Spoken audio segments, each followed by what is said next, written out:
Welcome guys to my YouTube channel. Today with Dr. Brainiac.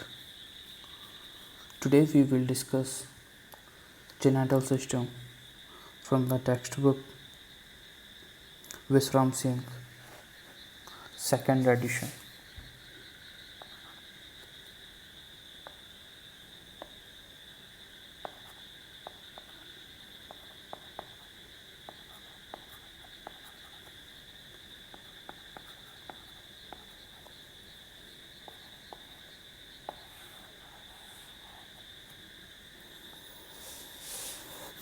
Our topic today's chapter is genital system.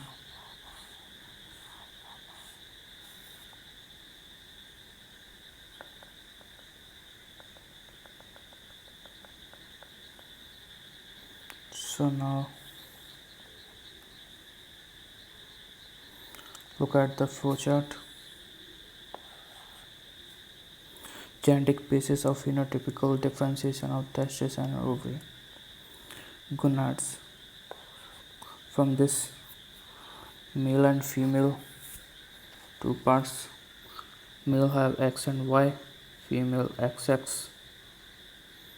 Male SRY gene present and female SRY gene absent. SRY gene decides the formation of testis by testis determining factor form testis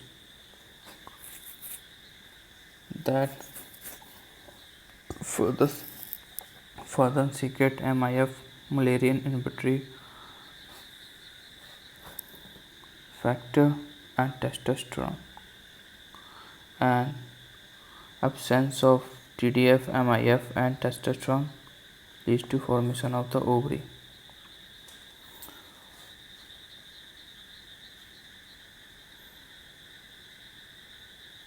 So now first topic, development of gonads. Development of gonads. The gonads develop from the following three sources: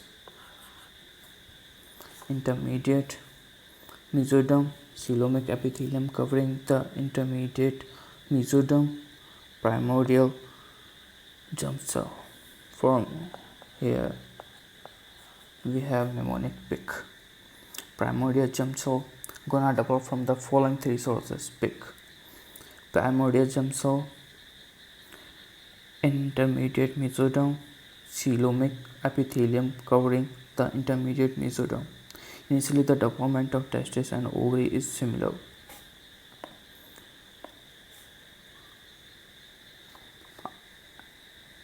In different stage,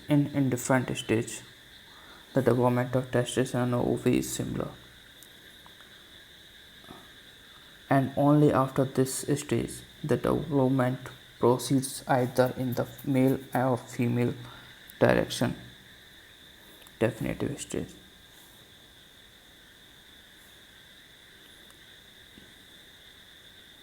Two stages are there. One is indifferent stage, second is definitive stage. So come to the indifferent stage. In indifferent stage, the gonad develops in the intermediate mesoderm medially to in middle part of mesonephros. The first indication of development of primitive gonad is seen at about 4th week. An elongated elevation called genital ridge appear on the medial side of mesonephric ridge. The genital ridge is formed by condensation of intermediate mesoderm and proliferation of overlying coelomic epithelium. The primordial germ cells become recognizable in the wall of yolk sac close to allantois during 2nd week. During the 4th week, the primordial germ cell migrate along dorsal mesentery of hindgut by active ammovoid movement and reach the genital ridge at the beginning of 5th week and invade the genital ridge in the 6th week. The point: if the primordial germ cell fail to reach the genital ridges, the gonad do not develop. The primordial germ cells have an inductive influence on the development of gonad into the testis or ovary. On arrival of germ cell into the genital ridge, the cells of surface epithelium of the genital ridge coelomic epithelium proliferate and penetrate underlying mesenchyme to form finger-like cords called primitive sex cord. In both male and female embryo, the primitive sex cord are connected to the surface epithelium. Hence, it is impossible to differentiate between male and female gonad. Hence, the gonad at this stage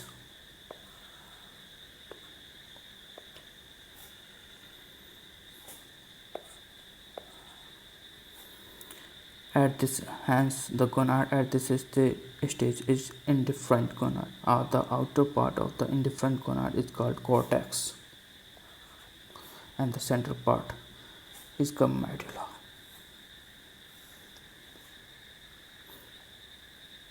Look at the figure 20.1.3. Outer part is cortex, inner part is medulla. Till this stage, the development of testis and ovary is similar. From here onward, the development of testis and ovary follow a different path. That is, the development of testis and ovary proceed in a definitive stage.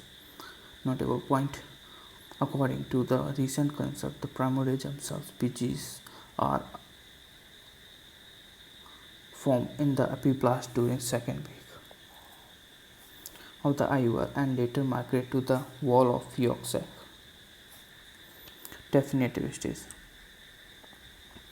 the indifferent gonads enter into the definitive stage. That is, it develops into testis and ovary depending upon the chromosome complement and the primordial germ cell. If the primordial germ cells carry XY chromosome, sex chromosome complement, indifferent will develop into testis. If primordial germ cell carry XX chromosome develop in complement, indifferent gonad will develop into ovary. Okay. The development of testis and ovary is described in the following text.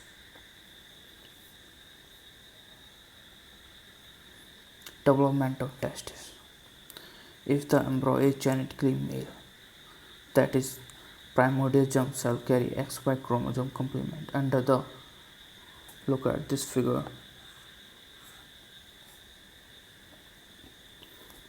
medullary cord,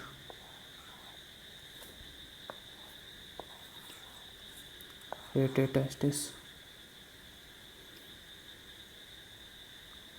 Here connections are established between sex cord and testis, and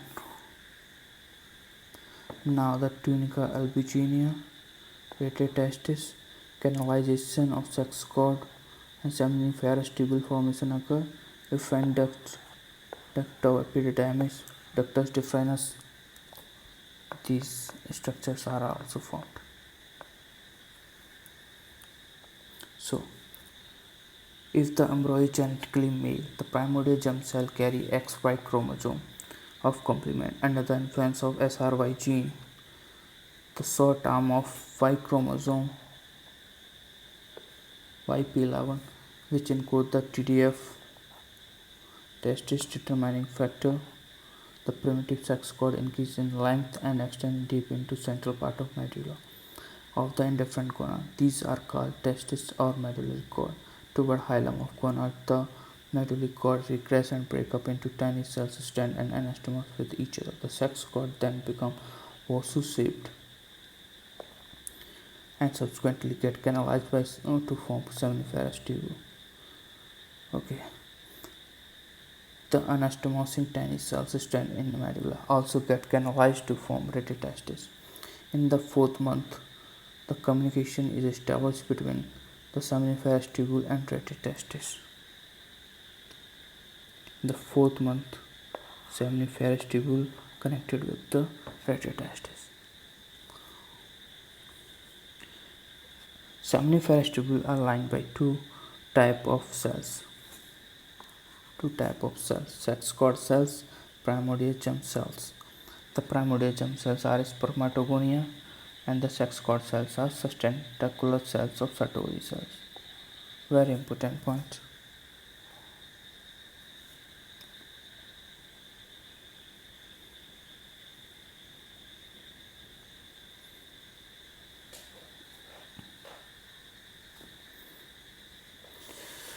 Now the mesenchyme migrate beneath the coelomic epithelium, form a tough fibrous layer around the developing testis, and separate the sex cord from chronic sex cord. Now the mesenchyme migrate beneath the coelomic epithelium to form a tough fibrous layer around the developing testis and separate the sex cord from the coelomic epithelium, thus blocking its contribution to the formation of sex cord permanently. This tough fibrous layer covering the testis is called tunica albuginea. Mesoderm also form mediastinum testis. The fibrous septa arise from mediastinum, extend toward peri and divide the testis into various lobules. Mesoderm around the seminiferous tubule form interstitial cells of Leydig.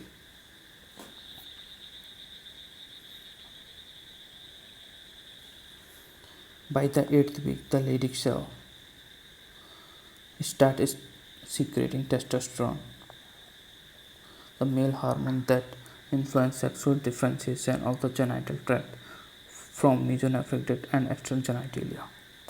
The tubule of ready testes extend into the mesonephric tissue, where they join to form mesonephric tubule. The mesonephric tubule become efferent ductule of the testis. The duct of epididymis, fossa deferens, seminiferous and ejaculatory duct are formed from the mesonephric duct. As the testes develop, they project into the coelomic cavity and are suspended from posterior abdominal wall by mesenterical mesorgium. Clinical correlation. The medullary cord, sex cord of testis, primordia of seminiferous tubules remain solid until puberty. Spermatogonia develop and form sperm only after puberty, when the seminiferous tubules are formed by canalization of the sex cord. For this reason, testicular tumor called seminoma is unknown before puberty, as the seminoma arise from the seminiferous tubules, which do not develop before puberty. Development of ovary. If the embryo is genetically female, primordial germ cell carry XX chromosome complement and no Y chromosome. The indifferent gonad develop into an ovary. The primitive sex cord containing the primordial germ cell do not become prominent but extend into medulla.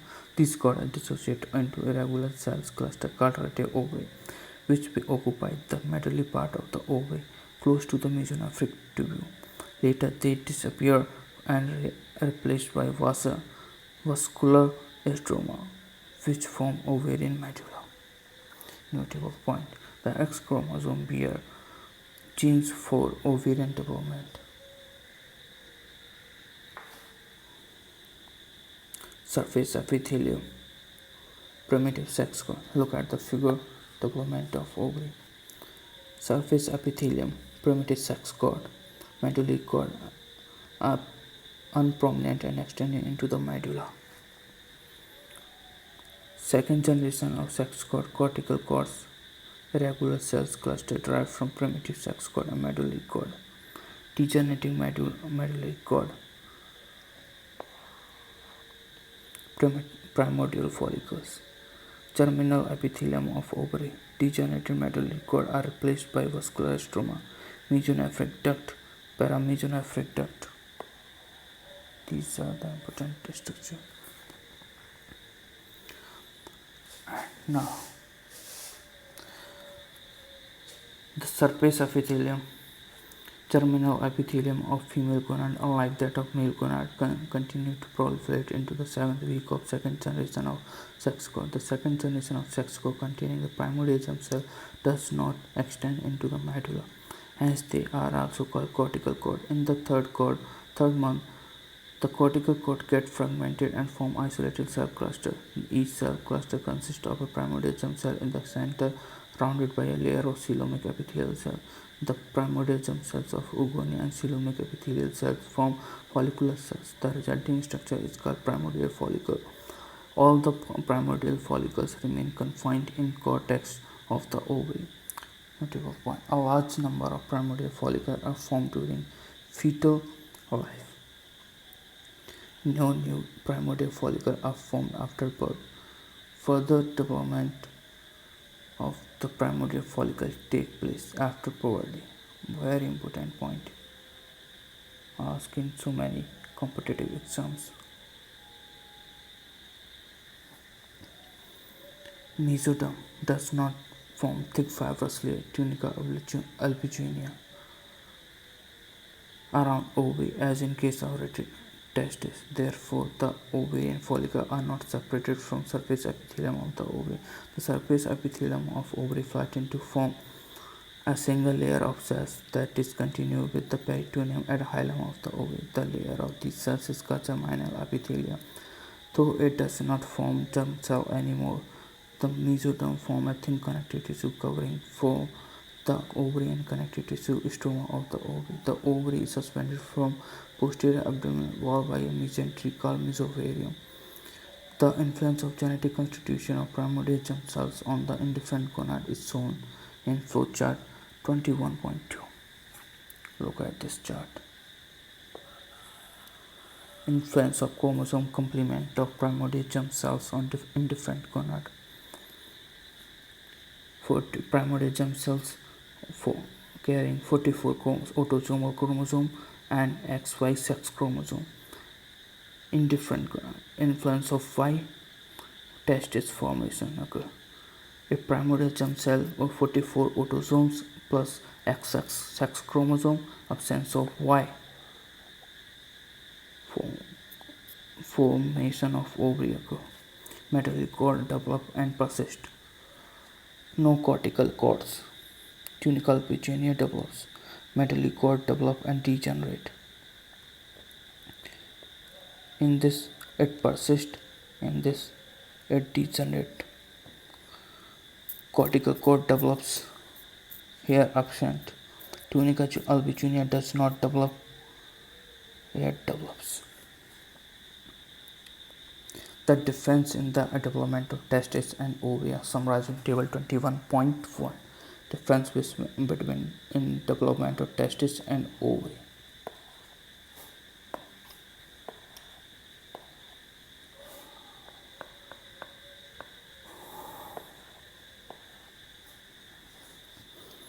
Testis and ovary. Formation of only one generation of sex cord, metallic cord, and that produce seminiferous tubule and retitestis.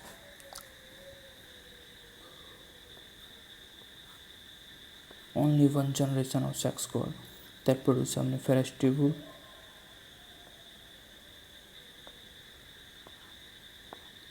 and retitestis. Formation of two generation sex cord. First generation of sex cord form stroma of ovarian medulla. Second generation of sex cord form primordial follicles. Okay. Formation of tunical albuginea separating seminiferous tubule from surface epithelium.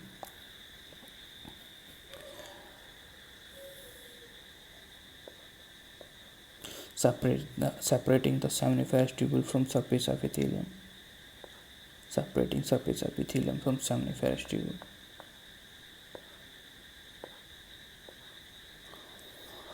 No formation of tunical albuginea. Hence, ovarian follicles are not separated from surface epithelium. The testis and ovary are not identifiable histologically until 10th week.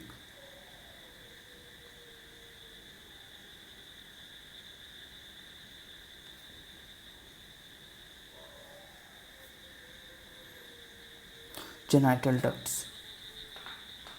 Development of genital ducts of male include vasa-efferentia. Genital duct of males include vasa-efferentia, duct of epididymis, vasa deferens, ejaculatory duct. Genital duct of female include fallopian tube, uterus, vagina. Okay. Initially, two pair of genital duct develop in both the sexes: mesonephric duct, Wolffian duct, and paramesonephric duct, Mullerian duct.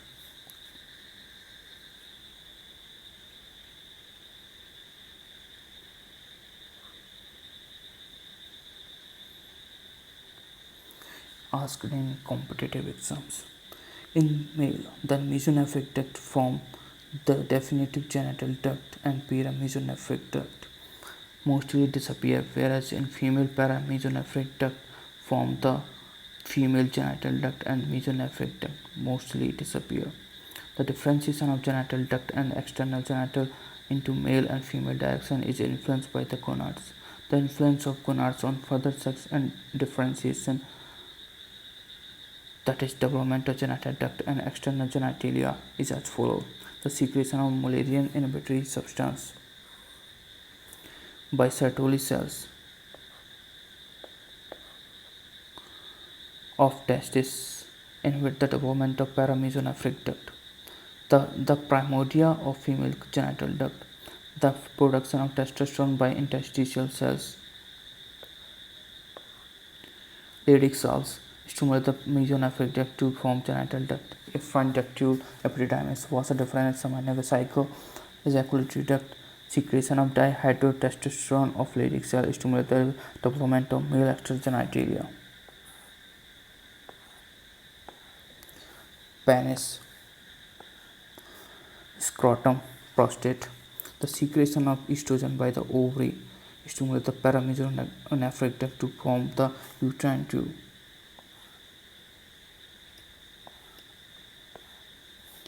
Uterus, upper part of vagina. It also stimulates the development of female extragenitalia, that is labia majora, labia minora, clitoris, lower portion of vagina. The influence of gonad on further differentiation of genital duct and external genitalia shown in flow chart.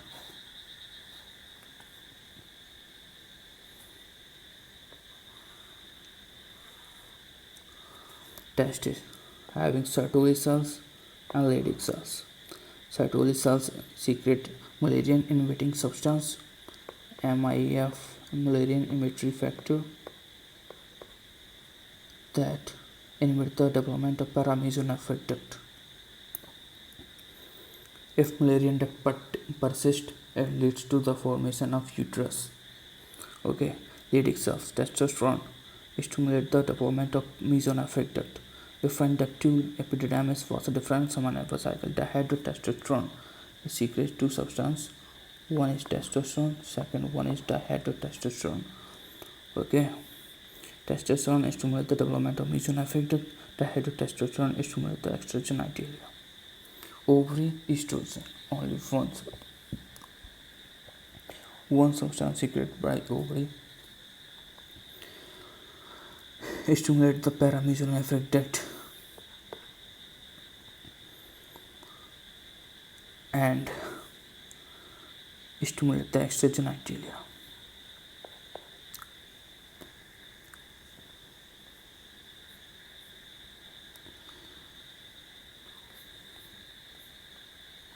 Development of genital duct in males. Figure 21.7.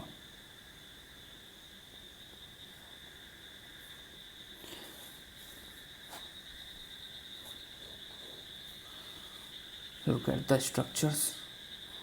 Vasa efferentia of testis,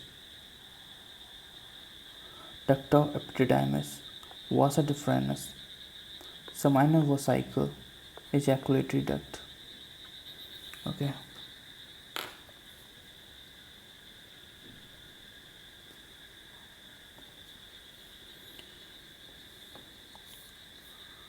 The genital duct in male developed from mesonephric duct. Mesonephric duct develop in relation to mesonephros and open into cloaca. Urogenital sinus. When the mesonephros is functional, the mesonephric tubule open into mesonephric duct. When mesonephroid degenerates, most of the mesonephric tubule disappear. Only few mesonephric tubule in the vicinity of testis persist and establish connection with related testes to form the vasa efferentia or efferent ductule of testis. The upper part of mesonephric duct, which receives the efferent ductule, become elongated and highly coiled to form duct of epididymis. This highly coiled duct of epididymis become wrapped in connective tissue to form the coma-shaped structure called epididymis. The epididymis is attached to the posterior border of testis. Next part of mesonephric duct develop thick muscular coat to form the vasa deferens just before the mesonephric duct open into the definitive urogenital sinus. Future prostatic urethra, it gives a diverticulum that develop into seminervous cycle. The part of mesonephric duct distal to seminervous cycle form the ejaculatory duct that open into prostatic urethra. Vestigial remnant of mesonephric duct and mesonephric tubule in males. Appendix of epididymis. Paraepididymis. Superior aberrant ductule. Inferior afferent ductule. Okay. Epididymis. The appendix of epididymis. The cranial end of the mesonephric duct may persist as a small body called appendix of epididymis, which is usually attached to head of the epididymis. Paradidymis. The mesonephric tubule that fail to connect with the related testis may persist and form a small body called paradidymis, which lie close to the upper part of the epididymis. Superior aberrant ductule. These are remnant of mesonephric tubule, cranial to efferent ductule of the testis. Inferior aberrant ductules. These are remnant of mesonephric tubule, caudal to efferent ductule of the testis. Vestigial remnant of paramesonephric duct in males. Appendix of testis. The cranial end of paramesonephric duct may persist as a small vesicular body called appendix of the testis. It is found attached to the upper pole of the testis. Prostatic uretricles. It is a small blind sac that open into the posterior wall of the prostatic urethra. The prostatic uretricles is homologous to uterus and vagina in females. Appendix of epididymis is a remnant of mesonephric duct, whereas appendix of testis is a remnant of paramesonephric duct. Look at the figure 21.8. Vestigial remnant of mesonephric and paramesonephric duct. Appendix of epididymis. First structure. Paradidymis. Second structure. Superior aberrant ductule. Third structure.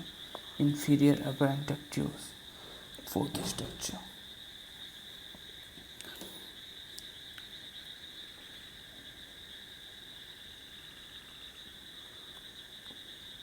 Fifth structure.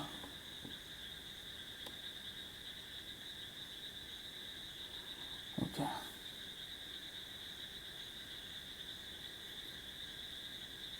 Now come to the notable point. Appendix of epididymis is a remnant of mesonephric duct, whereas appendix of testis is a remnant of paramesonephric duct.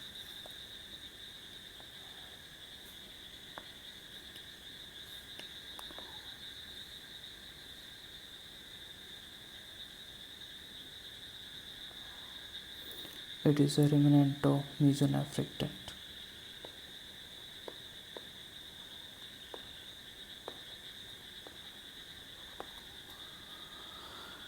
Appendix of testis is a remnant of paramesonephric duct.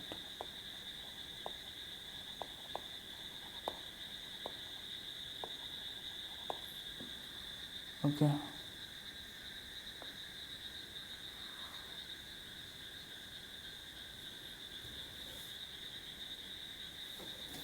Development of prostate and bulbourethral gland. Although these two structures do not form a part of the male genital duct due to their close anatomical and functional relation with the male genital duct, they are described here. Okay, do not form the part of the male genital duct. Development of prostate. The prostatic gland figure 21.9. Development of prostate. The prostatic gland develops 5 epithelial buds. Look at these buds.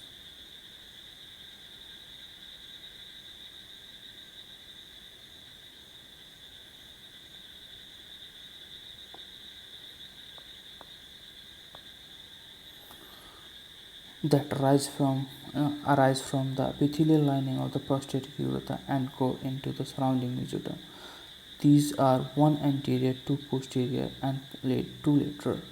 The buds arising from mesoderm posterior wall of the urethra, above the opening of ejaculatory duct, from inner glandular zone of gland, whereas the buds arising from rest of the prostatic urethra, endodermal in origin, form outer glandular zone of prostate. The surrounding mesoderm form dense fibrous stoma and smooth muscles of the prostate gland. It also forms prostatic capsule. Clinical correlation. The outer glandular zone of the prostate gland differentiates earlier than the inner glandular zone. In later life, older than 15 years, the outer zone is prone to develop prostate cancer. Outer zone mostly prone to develop prostate cancer. And inner zone is prone to develop benign hypertrophy. Okay, it seems to be an important point. I think you have to mark this.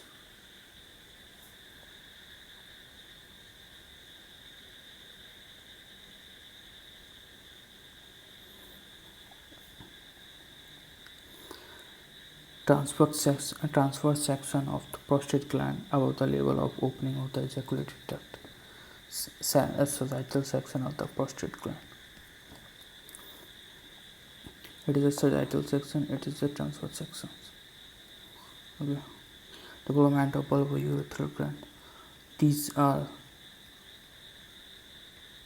small piece sized paired gland developed from paired outgrowth of the spongy part of urethra. The glandular part of the gland develops from the endoderm of the urethra, where the smooth muscles and fibrous stoma develop from the surrounding mesoderm. The secretion of bulbourethral gland lubricates the urethral lumen and it often seems to come out of external urethral orifice at the tip of glans penis as a sticky material before ejaculation. Development of genital duct in female. The genital duct in female consists of fallopian tube, uterus, and vagina. Three parts. Uterus and vagina. The genital duct in female develops from paramesonephric duct. Paramesonephric duct develops in 6th week of intrauterine life. Lateral to mesonephric duct by a vertical invagination of coelomic epithelium. When retraced caudally, they cross in front of the mesonephric duct from lateral to medial side and come close to each other in the midline. With here, two paramesonephric ducts fuse there together in midline to form a vertical duct called uterovaginal canal. Upper end of paramesonephric duct remain open into coelomic cavity, future peritoneal cavity. The caudal end of uterovaginal canal goes down and come in contact with the dorsal wall of the phallic part of the definitive urogenital sinus. At first, fusion between the two mesonephric ducts is incomplete, being separated by fenestrated septum. Look at the figure 2011. Developing ovaries.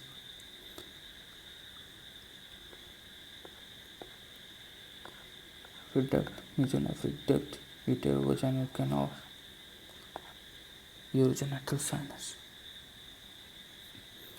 The paramesonephric duct is divided into three parts: cranial vertical part, middle horizontal part, caudal vertical part. The various components of female genital duct develop as follows. Fate of paramesonephric duct in female. In female, the paramesonephric duct form uterine tube, uterus, upper part of vagina. Okay.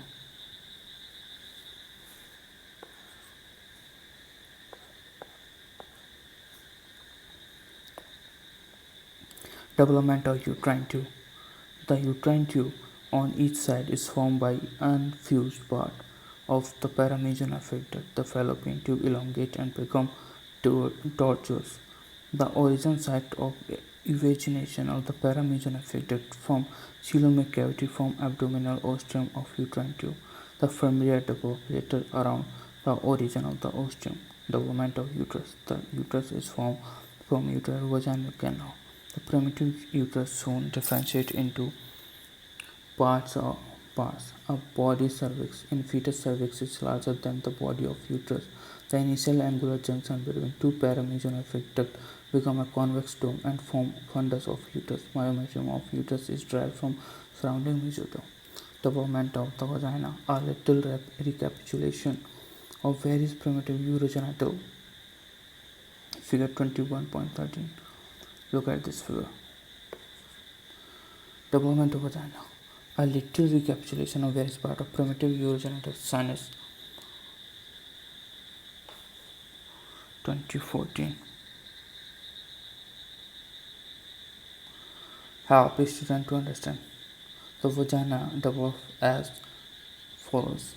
A solid caudal tip of the uterovaginal canal come in contact with the dorsal or pelvic part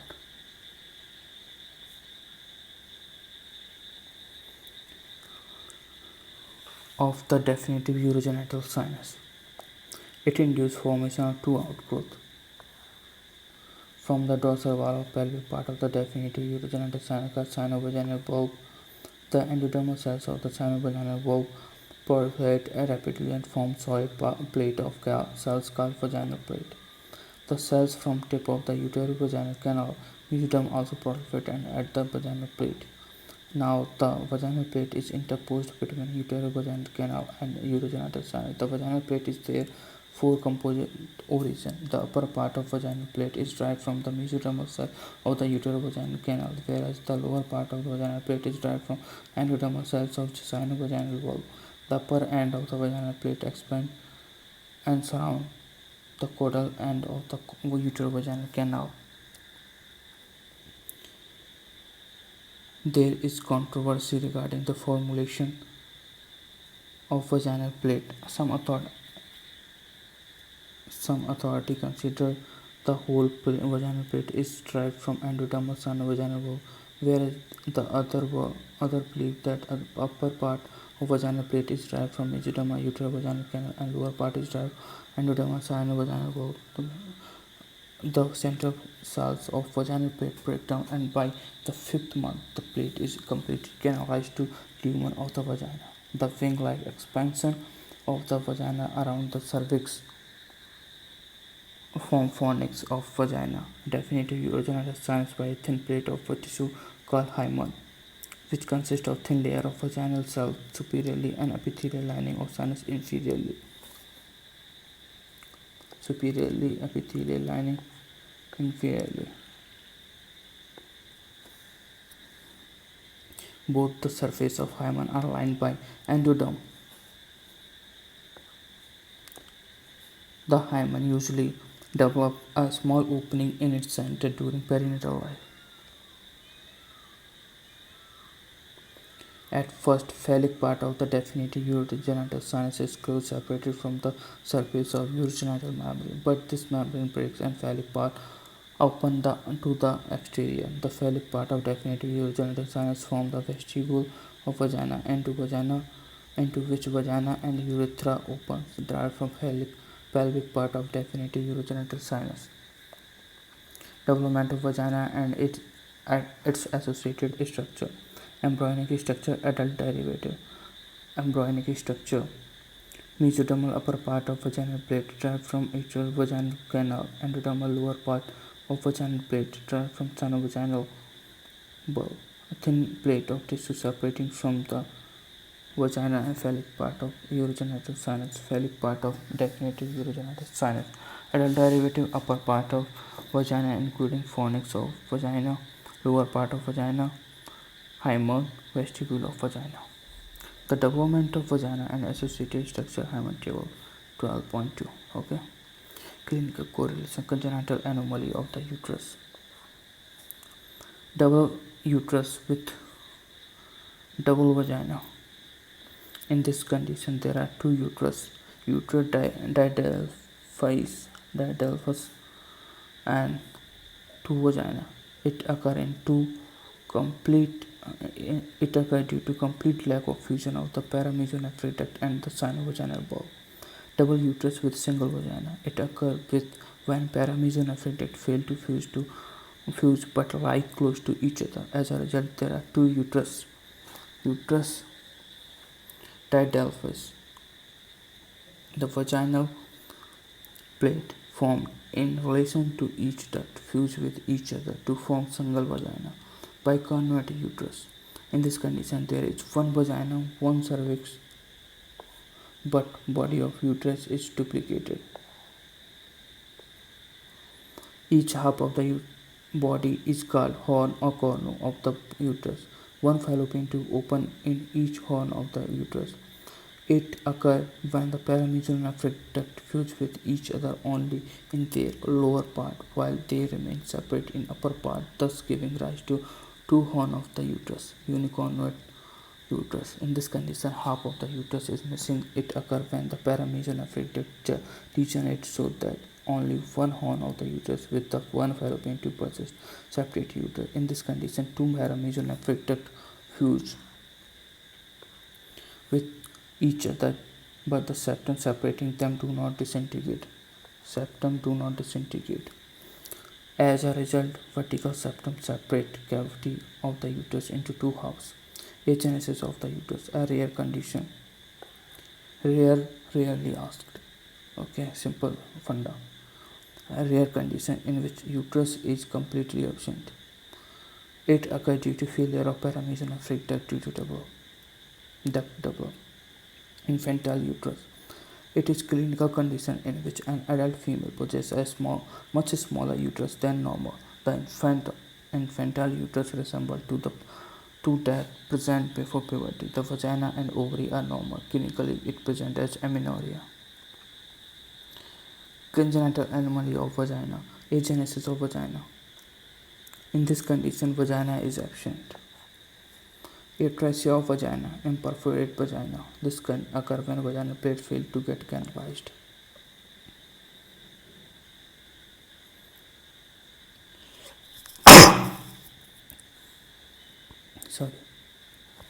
Imperforate hammer.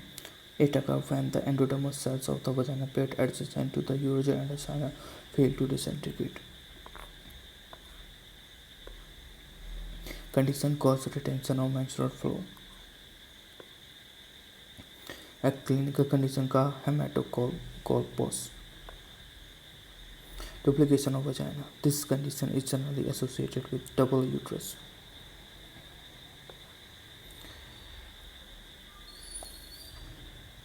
Rectovaginal and vesicovaginal fistula.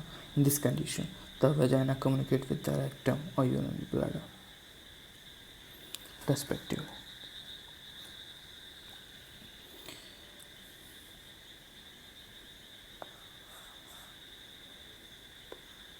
This condition for this.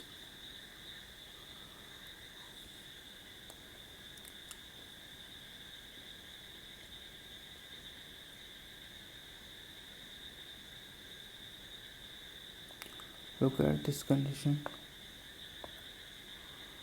Vagina communicate either to this. This is vagina.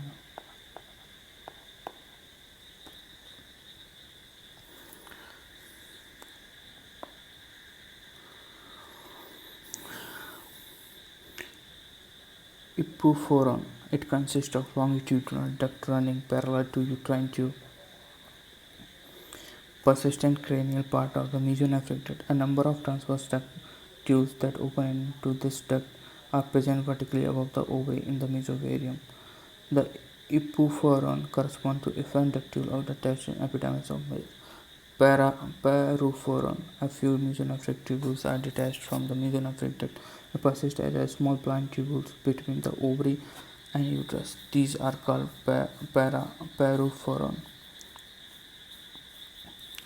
Paraneer, ac, phoron basket. near egg basket. Gardner's duct. Important.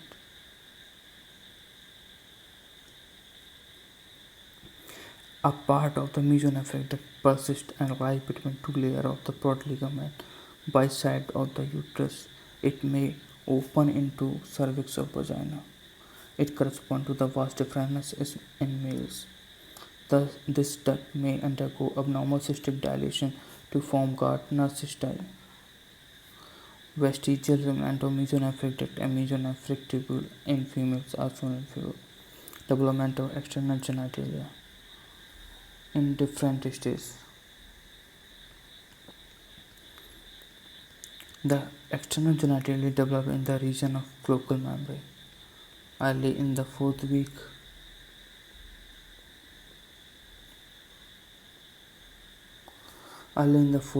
the embryonic mesoderm form primitive streak migrate around the cloacal membrane to form a pair of swelling called cloacal fold. Cranial to the cloacal membrane, these folds unite to form genital tubercle. Quarterly, each fold subdivided into two parts. A large anterior part called urethral fold, a small posterior part called anal fold. Simultaneously, the cloacal membrane is divided in two parts: urorectal septum at the anterior part called urogenital membrane, the posterior part called anal membrane. The genital tubercle and urethral fold are now related to the urogenital membrane. In the meantime, another pair of elevation called genital swelling appears, one on each side of the urethral fold. At this stage, the urogenital membrane in each sex is rotated on each side to the urethral fold medially, genital swelling laterally, and genital tubercle anteriorly. The morphological sex cannot be differentiated at this stage. Hence, the name in different stages. From this stage onward, development proceeds in different directions in male and female. Definitive stage. Development of male external genitalia. Point 18. Development of male external genitalia. Under the influence of androgen testosterone and dihydrotestosterone, certain secreted by Leydig cells of fetal testes, the development of extragenitalia proceeds in the male direction. Genital tubercle enlarge rapidly and become cylindrical to form phallus, primitive penis. The enlargement of phallus form the penis. Enlargement of the phallus form the penis. Look at the figure. Phallus form the penis.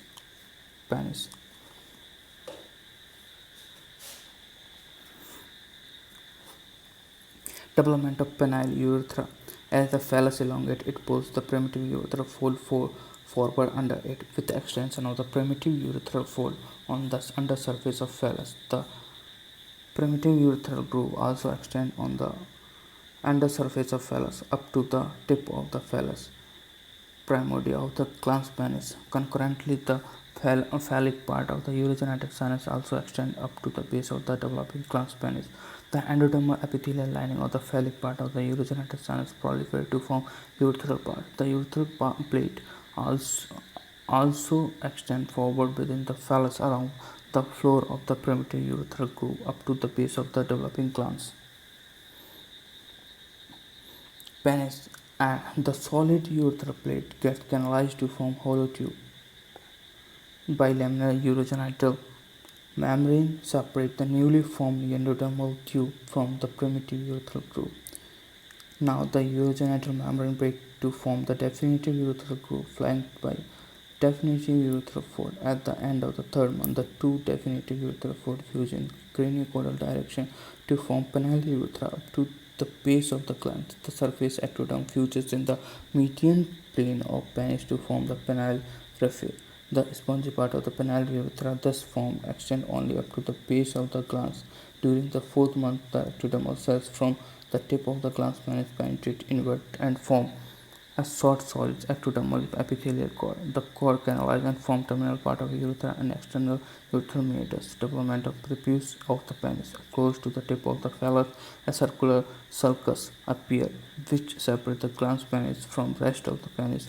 The surface ectoderm covering the glans proliferates and grows inward, forming double layer fold of ectoderm. Later, these two layers of ectoderm separate from each other to form the prepuce. The prepuce is a retractable fold of skin that can slide over the surface of the glans penis. Development of scrotum. After fusion of the definitive urethral fold, the two genital swelling are now called scrotal swelling. They move medially and fuse with each other to form the scrotum.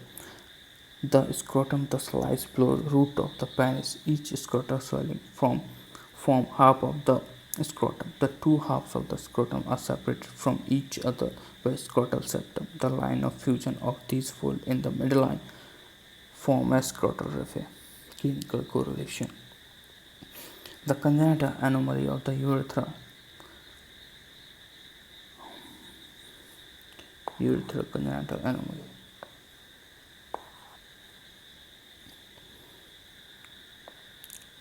Apospedia. Important point.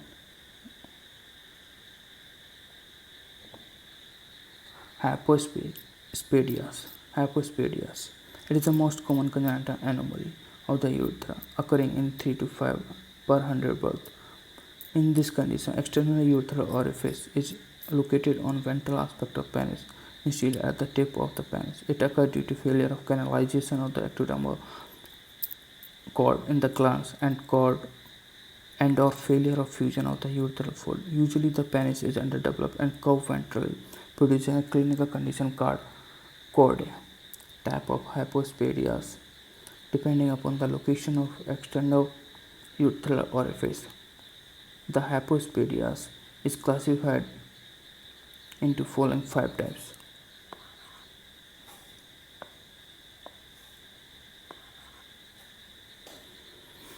Glandular, coronal, penile, panoscrotal, perineal. Glandular, when the external urethral orifice is located on the ventral aspect of the glans. Coronal, bialinic, when urethra open at the base of glans penis. In this case, the glans is often grouped on its ventral aspect. Penile, when the urethra open anywhere between the base of the glans and in front of the scrotum. Panoscrotal, when urethra open at the junction of the penis and scrotum. Perineal, when the wide sagittal slit is found along entire length of the penis and scrotum. The two scrotal swelling closely resemble labia majora. Notable point.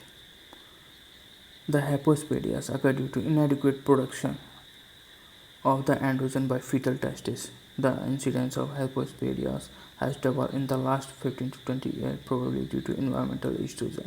Epispadias. Congenital epispadias. Second one congenital anomaly of urethra. Epispadias. In this condition, the urethral orifice is located in the dorsal aspect of penis. Rare anomaly. Occur in 1 in 30,000 births. Although epispadias may occur as an isolated defect, it is mostly associated with the exstrophy of the urinary bladder, ectopia vesica. The exact embryological basis for this condition is not clear. Probably it occurs when genital tubercle, instead of being formed cranial to the cloacal membrane, is formed more dorsally in the region of urorectal septum, and thus part of the urogenital membrane is seen cranial to the genital tubercle. When this membrane ruptures, then the urogenital sinus open on the dorsal aspect of the penis, and then urethral groove extend on the dorsal aspect of the penis. Congenital anomaly of the penis. Agenesis of penis, absence of penis, micropenis, very small penis, bifid penis, and double penis. Congenital anomaly of prepuce. Phimosis.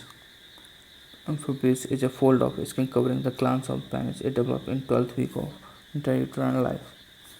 remain adherent to the glands of the up to 3 year of age. Is not easy to retract. Therefore, it separates progressively from glands and non-adherent by 6 year of age. The phimosis is a condition in which prepuce is retract that it cannot retract fully from the glands. It is usually congenital and is associated with the pinhole meatus.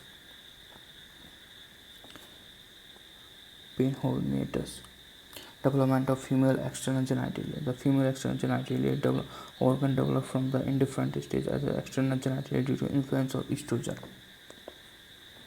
The estrogen stimulates the development of the external genitalia of female. The changes are less extensive in the indifferent external genitalia than those in the male.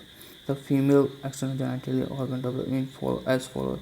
The genital tubule elongate only slightly to form a small phallar which bend into the clitoris. The clitoris does not contain urethra. The primitive urethra fold do not fuse and form the labia minora. The genital swelling now enlarge to form the labia majora.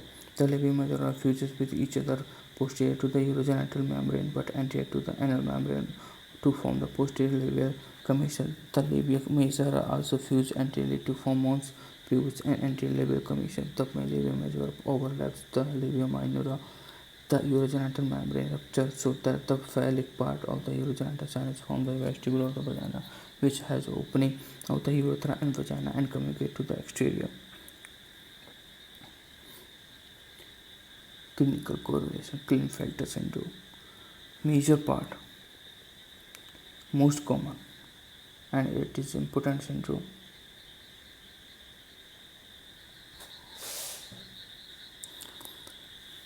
Most common major abnormality of the sexual differentiation occurring in 1 in 500 birth. It is a trisomic condition found only in males with the karyotype 47XXY. Most common cause is non-disjunction of homologous XX homologous.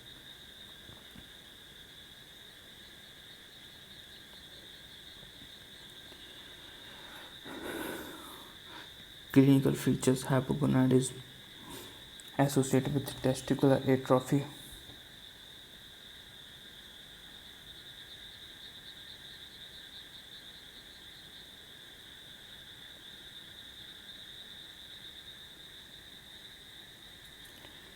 Gynecomastia, eunuchoid habitus, elevated gonadotrophin level, poorly developed secondary sexual character.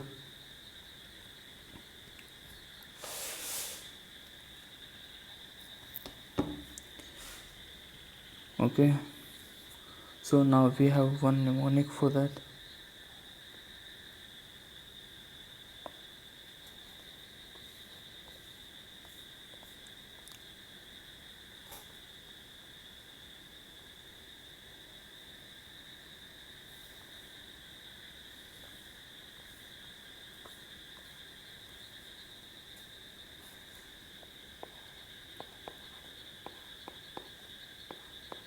Ghee,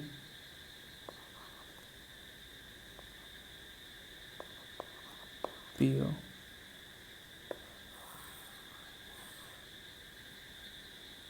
Okay, क्या pure? Ghee pure. What we have to drink for Klinefelter syndrome? If someone become infected, have syndrome, Klinefelter syndrome. If someone have Klinefelter syndrome, then what he have to do? He have to drink ghee.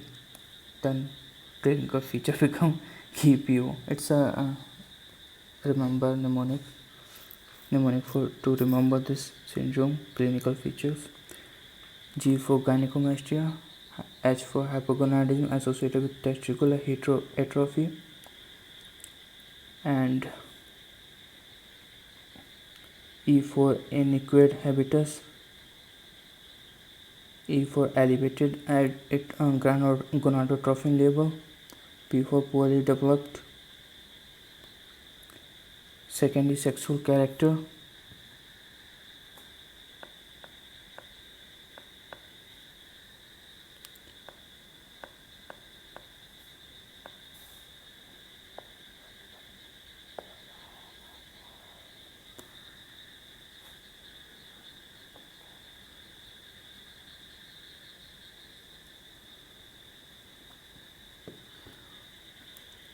And P for poorly developed secondary sexual character, I for infertility. Okay,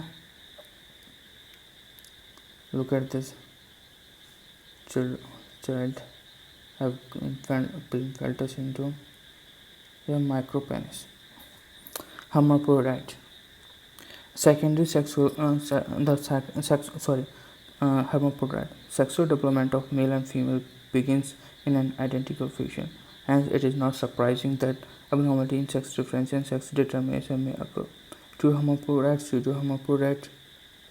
Okay, true hermaphrodite is an extremely rare condition in which both testis and ovary are present, usually combined as ovotestis, and the external genitalia are ambiguous, neither completely nor completely female.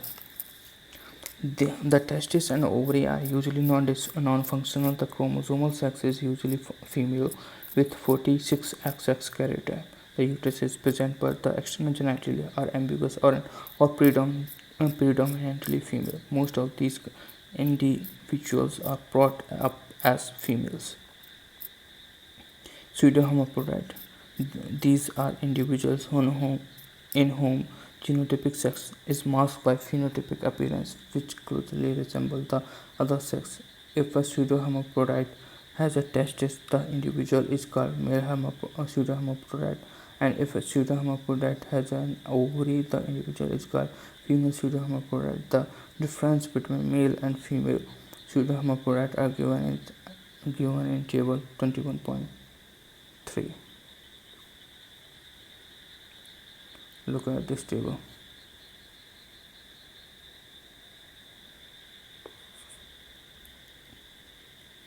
Gonads, male pseudo-hermaphrodite, testis, female ovary, 46XXY, 46XX. External genitalia resemble that of female, that of male. External genitalia resemble female, male.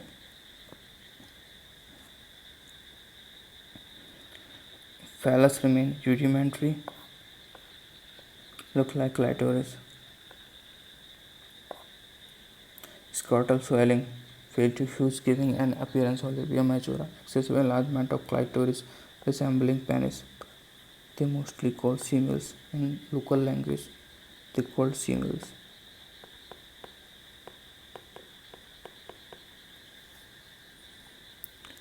Partial fusion of labia majora, giving an appearance of scrotum.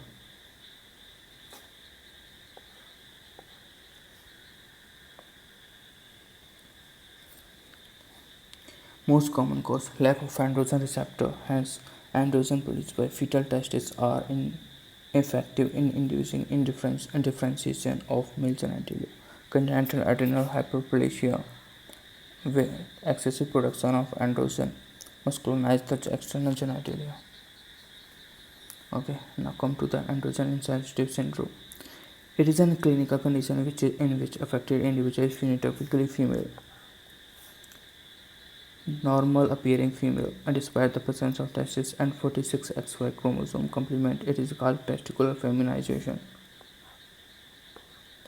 It occurs in 1 in Y20,000 birth due to the defect in androgen receptor mechanism. Characteristic clinical feature: normal appearing female, normal female external genitalia, normal development of breast and puberty, vagina is short usually and then blind pouch, uterus and uterine tube are absent.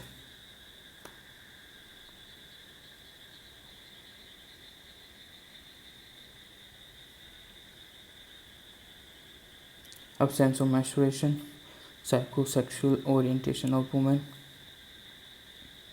testes are in inguinal, notable one. Socially, mentally, psychologically, the women with AIS are entirely female. Embryologically, these females represent the extreme form of male pseudo-hermaphroditism. Okay. Relocation of testis and ovary. Descent of testis. The testis develop within abdomen and posterior abdominal wall in upper lumbar region. From here, it descends to lie outside the abdomen into the scrotum at just after or after the birth. The various stages of the descent of testes are given in table 21.4. Testis reaches iliac fossa during third month, reaches deep in inguinal canal 6th month, travel through inguinal canal during 7th month, reaches a superficial inguinal ring 8th month, reaches scrotum 9th month, end of 9th month. By the end of 9th month,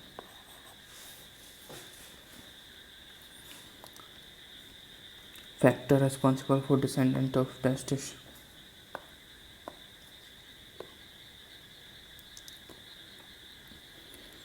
The descent of testis is assisted by a number of factors which are described: differential growth of posterior abdominal wall, formation of inguinal bursa, and outpouching the obverse layer of the abdominal wall toward the scrotum takes place. The cavity of inguinal bursa forms the inguinal canal. Note that inguinal bursa is formed before the testis. This topic is important for university exams. So where I am, formation of inguinal bursa and outpouching of various layers of abdominal wall toward the scrotum takes place. The cavity of inguinal bursa forms the inguinal canal. Note that inguinal bursa is formed before the testis enter into female gubernaculum testis. It is mesenchymal band extended from lower pole of the testis to bottom of the scrotum. It helps to dilate inguinal bursa and lay down the path for the descent of testis. During the growth of the posterior abdominal wall, there is no corresponding increase in length of gubernaculum. Due to relative shortening of the gubernaculum, the testis progressively assume a lower position. Processus vaginalis. It is a diverticulum of peritoneal cavity that grows into the inguinal canal and scrotum. As the testis descends into the scrotum, it is invaginate processus vaginalis from behind. Once the descent of testis is completed, the part of processus vaginalis between the testis and the deep inguinal ring is obliterated. The part of the processus vaginalis that covers the testis is now known as tunica vaginalis of testis. Increased interabdominal pressure helps to push the testis out of the abdomen. Male sex hormone greatly influence the descent of testis. A specific neurotransmitter called calcitonin gene-related peptide is secreted by genitofemoral nerve, supplying the muscle fiber of the gubernaculum testis.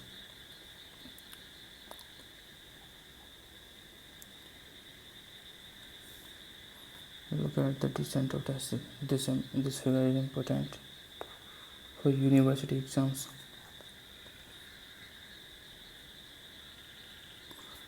Testis, peritoneum, testis, mesonephrectic gubernaculum, base of future scrotum, processus vaginalis, ductus deferens. Gubernaculum becomes short in size. Clinical correlation. Cryptorchidism, important for university exams. This is a clinical condition in which one or both the testes may fail to descend into the scrotum. In about 97% of the newborn, the testes are present in the scrotum before birth. In the remaining cases, the descent occurs postnatally during first 3 months. In less than 1% of the infant, one or both testes fail to descend. In cryptorchidism may occur due to decreased androgen production. The testes may become arrested at any point during their journey from upper lumbar region of abdominal cavity to the scrotum. Descending upon their location, or cryptorchidism is classified into 5 types. The term cryptorchidism means hidden testis. Clinical significance of cryptorchidism. The undescended testes fail to produce mature spermatozoa due to high abdominal temperature. In bilateral cryptorchidism, the individual is sterile. The undescended testes are susceptible to injury. The undescended testes are likely to develop malignancy. The undescended testes are likely to atrophy. In case of cryptorchidism, testicular hormones are used to promote the descent. If it fails, the testes are surgically mobilized and fixed to the scrotal floor or orchidopraxia. is done for undescended testic tortuity. Ectopic testis. It is a clinical condition in which the testis is present elsewhere away from expected path or descent. The site of ectopic testis are as follows in superficial fascia of the anterior abdominal wall, interstitial tab. It is the most common site of ectopic testis. Anteromedial aspect of thigh at the root of penis in the perineum behind the scrotum. Notable point. The ectopic testis occur due to hypothetic band of the lock fold, fibrous band extending from the lower pole of the testis to the ectopic site.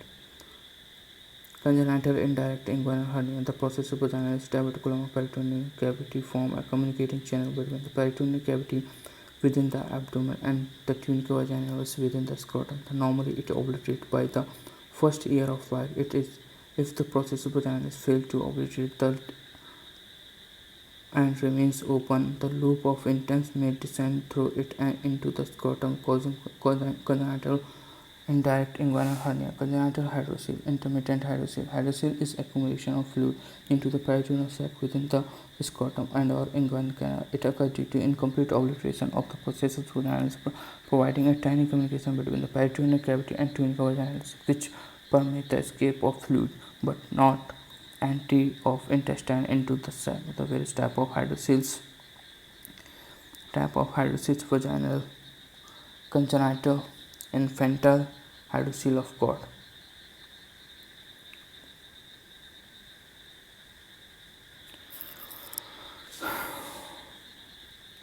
Vaginal, confined to scrotum. Congenital, extend upward into the peritoneal cavity. Infantile, extend upward up to the deep inguinal ring. Hydrocele of God, confined only into the spermatic cord. Descent of ovary.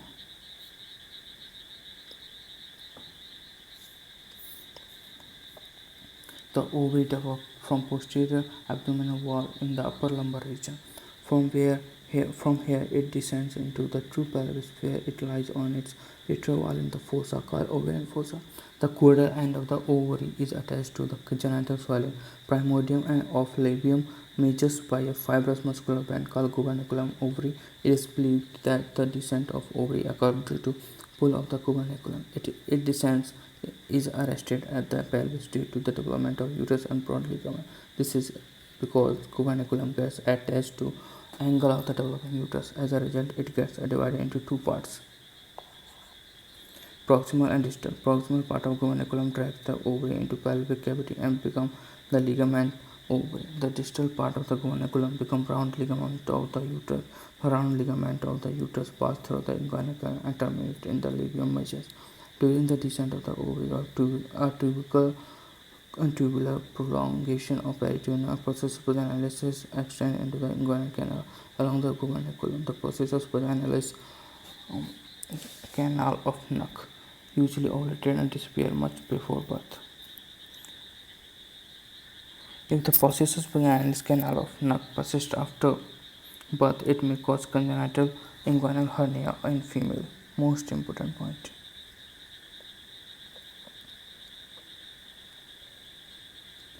If the gubernaculum of ovary fail to attach to the angle of the uterus, the ovary may present in the inguinal canal or labium major along the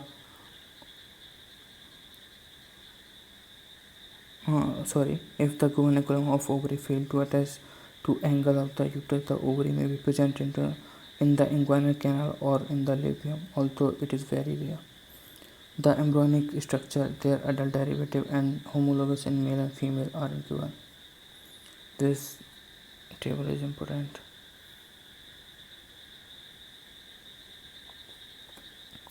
Embryonic structure, adult derivative male and female, indifferent gonads, primordial germ cell, spermatogonia, oogonia, surface epithelium of gonads, Sertoli cells, follicular cells, mesenchyme, Leydig cells, theca cells, gubernaculum testis, round ligament of ovary, round ligament of uterus, mesonephric duct, mesonephric tubule, cranial tubule, caudal tubule, efferent ductule, epiphoron, paradidymis, paraphoron. Mesonephric duct of epididymis was a different seminal ejaculatory duct, Gardner's duct. Paramesonephric duct, appendix of testis, prostatic utricles, uterine tube, uterus, cervix, upper part of urogenital sinus, urinary bladder, urethra, prostate gland, bulbourethra gland, urinary bladder, urethra, prostate gland, Mullerian tubercle, seminal colliculus, hymen, genital tubercle, penis, clitoris, urethral fold, penile urethra, labia minora, genital swelling, scrotum, labia majora. So these are some important points. Okay, these are clinical problems. So we have finished our topic. So at last I'm signing out from this topic. Thank you for today.